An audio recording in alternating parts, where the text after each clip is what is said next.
एक कहानी मैंने सुनी।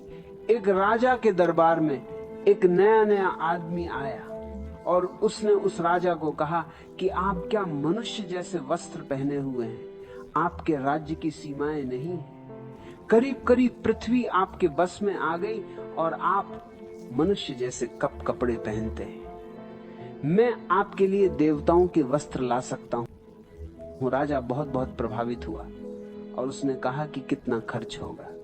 खर्च की कोई फिक्र मत करना, लेकिन देवताओं के वस्त्र जरूर लाओ।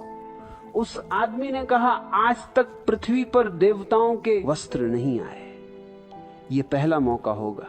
ये तुम पहले आदमी होंगे जो देवताओं के वस्त्र पहनेगा, लेकिन तुम्हें आदमियों के वस्त्र शोभा नहीं देते। राजा बहुत बहुत योजनाएं बनाने लगा और उसने उस आदमियों को कहा कि देवताओं के वस्त्र लाने की कोशिश करो। हजारों रुपए उस आदमी ने खर्च कर दिए। दरबारियों को शक था कि देवताओं के वस्त्र ना तो कभी देखे गए ना कभी लाए गए, ये आदमी धोखेबाज ना हो। लेकिन निश्चित तिथि पर हजारों रुपए तो उस आदमी ने खर्च किए, लेकिन निश्चित तिथि पर वो एक बड़ी भारी पेटी लेकर आया। दरबार में तब तो लोग निश्चिंत हो गए कि जरूर वो वस्त्र लाया है। उसने आकर दरबार में पेटी रखी और उसने राजा से कहा, मैं पेटी खोलता हूं, आप एक एक वस्त्र अलग करते जाएं। मैं एक एक वस्त्र आपको निकाल के देता जाऊंगा, लेकिन एक शर्त है। देवताओं ने मुझसे चलते वक्त कहा कि ये वस्त्र केवल उसी को दिखाई पड़ेंगे जो अपने ही पिता से पैदा हुआ हो। ये वस्त्र सभी को दिखाई नहीं पड़ेंगे। तो यहां जो लोग अपने ही पिता से पैदा हुए, दरबार में उनको ही वस्त्र दिखाई पड़ेंगे। जिनके पिता संदिग्ध हैं उन्हें वस्त्र दिखाई नहीं पड़ेंगे। राजा ने अपना कोट निकाला। उसने पेटी में से खाली हाथ बाहर लाकर राजा से कहा, ये लो कोट, देवताओं का कोट पहनो। राजा को उसमें कुछ भी दिखाई तो नहीं पड़ा, लेकिन कोट के पीछे अपने पिता को खोना उचित ना था। उसने जल्दी से वो कोट पहन लिया जो कि था ही नहीं, और एक एक वस्त्र राजा के वो उतरवाता गया। अब राजा ये भी कहने में मुश्किल पड़ गया कि मैं नग्न हुआ जा रहा हूं, और दरबारी भी ताली पीटने लगे और कहने लगे, कितने सुंदर वस्त्र हैं, ऐसे वस्त्र तो कभी देखे नहीं। और सभी दरबारी एक दूसरे से आगे बढ़कर प्रशंसा करने लगे, क्योंकि कौन अपने पिता को संदिग्ध करवाए। सब देख रहे थे। राजा नंगा हुआ जा रहा है। आखिर राजा नंगा हो गया। उसके सारे वस्त्र निकलवा दिए गए और देवताओं के वस्त्र पहना दिए गए। राजा देख रहा है कि मैं नंगा हूं, लेकिन सारे दरबारी तालियां पीट रहे हैं और कह रहे हैं कि वस्त्र बहुत सुंदर हैं। तो राजा ने सोचा, हो सकता है मेरे पिता न रहे हो, और क्या कारण हो सकता है, क्योंकि इतने लोग जब कहते हैं तो ठीक ही कहते होंगे, इतने लोग गलत कहेंगे क्या।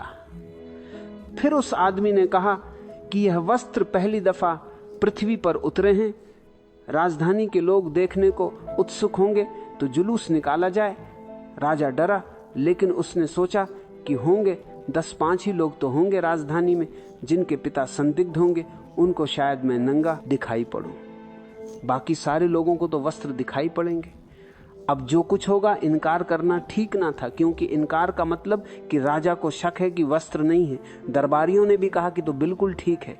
एक गांव में खबर फैल गई कि राजा ऐसे वस्त्र पहन के निकलने वाला है जो केवल उनको ही दिखाई पड़ेंगे जिनके पिता सच्चे रहे हो। जुलूस निकला और सारे गांव में तालियां बजने लगी। लाखों लोग सड़कों के किनारे खड़े होकर कहने लगे, कितने वस्त्र सुंदर हैं, ऐसे वस्त्र तो ना कभी देखे ना कभी सुने। राजा नंगा था, सारा गांव नंगा देख रहा था, लेकिन कौन कहे, एक छोटे से बच्चे ने हिम्मत की और उसने बीच सड़क पर राजा को रोक कर कहा कि कौन कहता है कि वस्त्र है, आप बिल्कुल नंगे मालूम हो रहे हैं। गांव के बूढ़ों ने कहा, तुम बच्चे हो, तुम अभी जानते नहीं, तुम्हें पता नहीं कि तुम क्या कह रहे हो, तुम्हारे पिता संदिग्ध हो गए और फिर तुम बच्चे हो। हम अनुभवी हैं, हम बूढ़े हैं, हम जानते हैं। उस बच्चे को रास्ते के किनारे से हटा लिया गया।